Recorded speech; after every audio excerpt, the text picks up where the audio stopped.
346. HOTEP.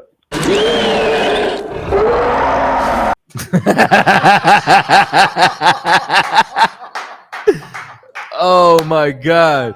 Y'all wait, hold on. Y'all still exist? That's crazy. You already know, man. That's Always crazy. attacking your Jesus. You said what? I mean, always attacking your Yahweh Shah or Yahweh Shah. You guys don't attack anything. Your entire community was destroyed. We made your community, man. If it wasn't for what we did, we made your show.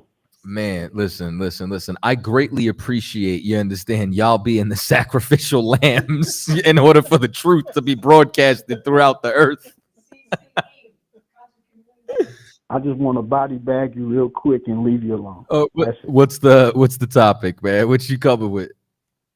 Okay, I just want to know: did the temple fall in Matthew 24 and Luke 21 and Mark 13 when the disciples was talking about the temple and Jesus said, "Don't worry, all the stones will be," or basically the temple will fall down?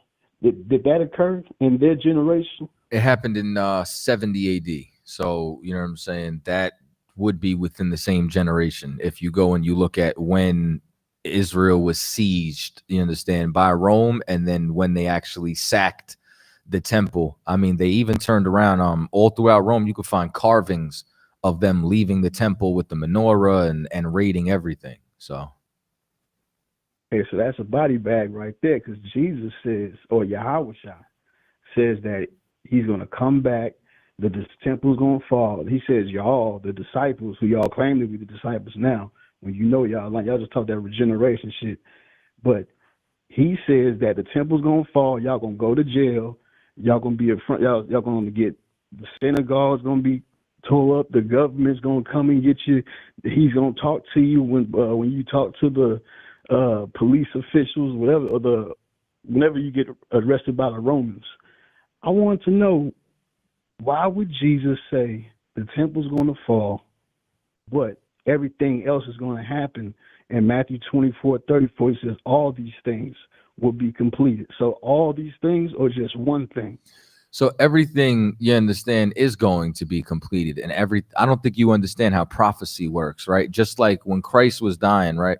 He says, now is the prince of this world cast out. It wasn't talking about now in the context of this direct instance. It was talking about because of what he did, that's what seals the deal.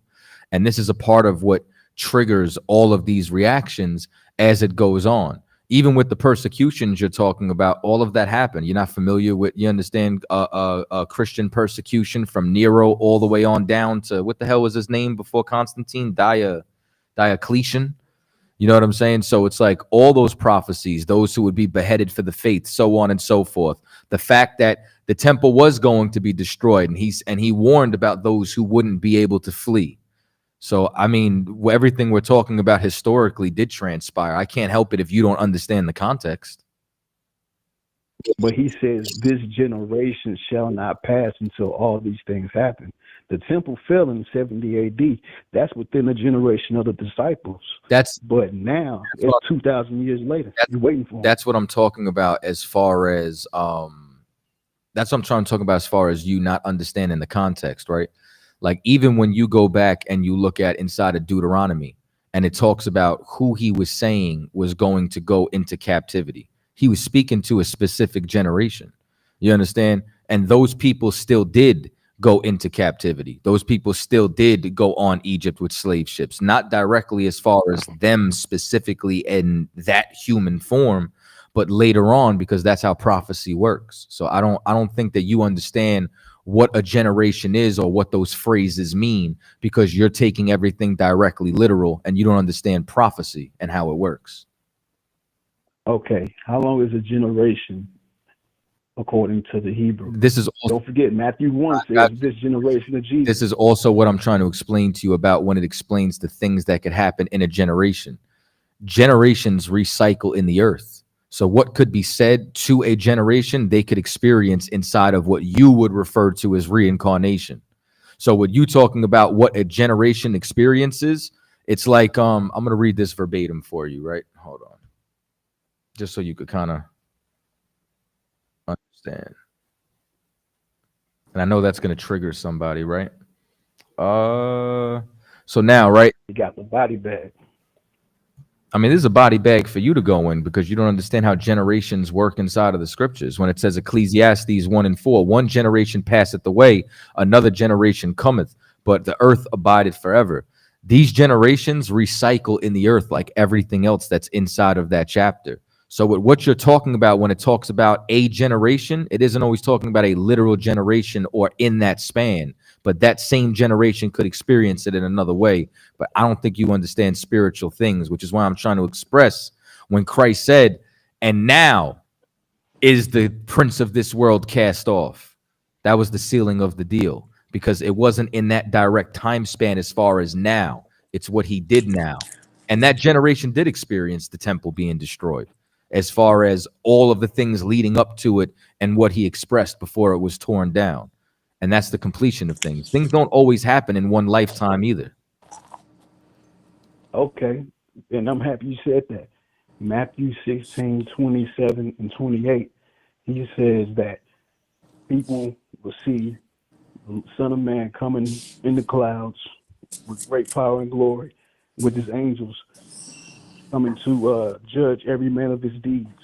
And some people standing there shall not taste of death until these things happen. So, what generation was that? So now you're talking about when he returns. Has he returned yet? It was a false. Jesus, Yahweh Shah is a false prophet. So this is why, like, I'm gonna try to help you explain this one more time, right? So I'm gonna read Revelations 1:7 for you, right? So when it says, behold, he cometh with the clouds, and every eye shall see him, and they also which pierced him, and all kindreds of the earth shall wail because of him. Even so, amen. Now, the person who pierced him, is he alive today physically? Exactly, he's a false prophet. Yeah, this is like do you see you see how, like, what I'm trying to explain, He's dead. he automatically goes here? But he said, I'm going to come soon, the first verse in Revelation. Because And then the last, he said, I'm coming quickly. because I'm trying to explain context as to how the one who pierced him will be able to see his coming, because this is in direct, you understand, it's congruent with what you just said a moment ago, but you're a scoffer, so you really don't even want to have the dialogue. I am having a dialogue. You're not having, I'm just body bagging. because when I this is retarded. All right, what's 5 plus 5? Every Thursday night, we got a radio show called Cross the Line Radio. You can call in and talk about anything you want. We can talk about the virgin birth, immaculate conception, is Jesus God, who we should pray for, is salvation for everyone, can everyone be saved? Listen, all you got to do is call us up Thursday night, 10 p.m. The number is 917-779-9499. Cross the line if you think you got what it takes. Hey, yo, check it out. Make sure you go on crossthelineradio.com right now and sign up. It's the only place you're going to get the exclusive content.